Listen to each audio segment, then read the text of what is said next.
Lile lilikuwa ni jambo la kupangwa na vurugu zile zilidhamiria makubwa.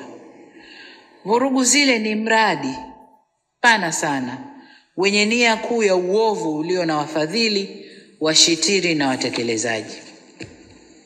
Katika vurugu ile waliingia waliokuwemo na wasiokuwemo, wengine kwa kutokujua, wengine kwa kufuata mkumbo, wengine kwa hadaa za maisha bora baadaye, lakini wengine kwa kulipwa tu. Tunaambiwa kuna vijana walikuwa wanalipwa fedha, kisha kuchukua pesa yako ingia barabarani. Kwa waliingia bila madhumuni maalum ya nini wanakwenda kukifanya. Inaumiza sana kuona madhara yaliyotolewa.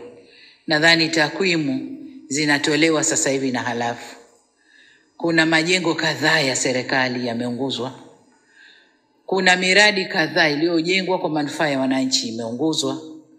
Vituo vya mafuta, biashara binafsi za watu zimeunguzwa. Magari ya serikali vimeunguzwa. Vituo vya polisi vingi tu vimeunguzwa. Sasa nataka tuwe na jina la hayo. Ni maandamano au ni vurugu? Maandamano tulioyazoea na tulio yakubali ndani ya katiba yetu ni yale watu wameudhika na kitu, tunaomba tuandamane, tujueleze, tutatoka pointi moja, tutakwenda zetu mpaka Mnazi Mmoja au popote pengine, na mabango yetu yanaeleza maudhi tulioudhika nayo. Na polisi wanawasindikiza vizuri mpaka wanapofika. Wanaeleza wanayoyataka, wanatawanyika kwa salama, wanakwenda zao. Lakini haya ya kuunguza miradi ya serikali, vituo vya polisi, na kwenye kituo cha polisi unakwenda kufanya nini? Ni kwenda kuvamia na wapate silaha. Madhumuni ya kuwa na silaha mkononi ni nini? Lakini unaunguza biashara za watu binafsi. Lengo ni nini? Kwa hiyo hayakuwa maandamano, zilikuwa ni vurugu zilizoandaliwa kwa madhumuni maalum. Sasa katika hali hiyo, lakini tujiulize jengine, kwa nini siku ile ya uchaguzi? Katika hali hiyo, serikali ina wajibu. Tunaapa kuilinda nchi hii na mipaka yake, kulinda usalama wa raia na mali zao. Na katika hali hiyo, nguvu inayotumika inaendana na tukio lililopo. Sasa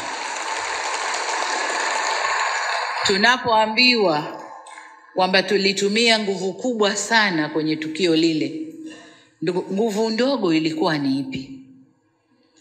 Ilikuwa tuwaangalie waandamanaji waliojiandaa kufanya mapinduzi mpaka wafanikiwe?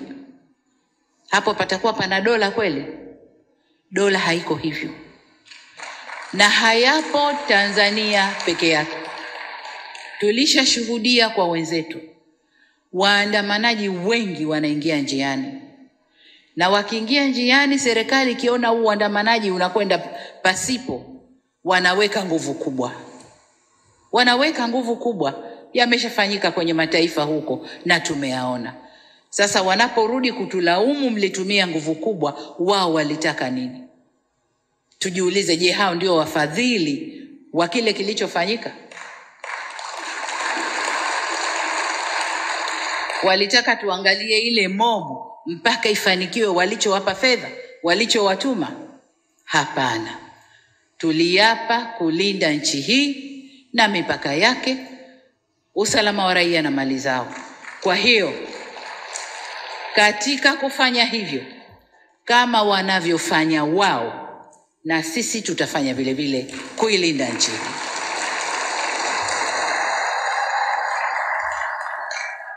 Kwa nini siku ya uchaguzi? Siku ya uchaguzi kwa sababu walishajua kuna ushindi mkubwa wa Chama cha Mapinduzi. Kuna ushindi mkubwa wa Chama cha Mapinduzi. Waangalie kampeni zetu tulizozifanya. Waangalie watu walivyotuitikia. waangalie kazi tulioifanya ndani ya miaka 5 iliyopita. Walijua. Na wapinzani wetu walikataa kuingia. Hawakuzuiliwa na mtu. Walikataa wenyewe kuingia kwa sababu walishajua wasingefanikiwa. Walishajua aibu ingewapata kwa kazi iliyofanyika na mwitikio wa wananchi kwa Chama cha Mapinduzi. Aibu ingewapata, na ndio maana wakakataa kuingia kwenye uchaguzi.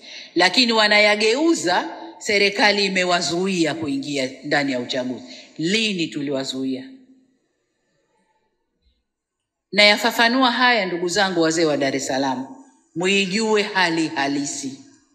Inawezekana katika vikao huko mnayasema ambayo hamna na taarifa nayo kamili. Hatujawazuia.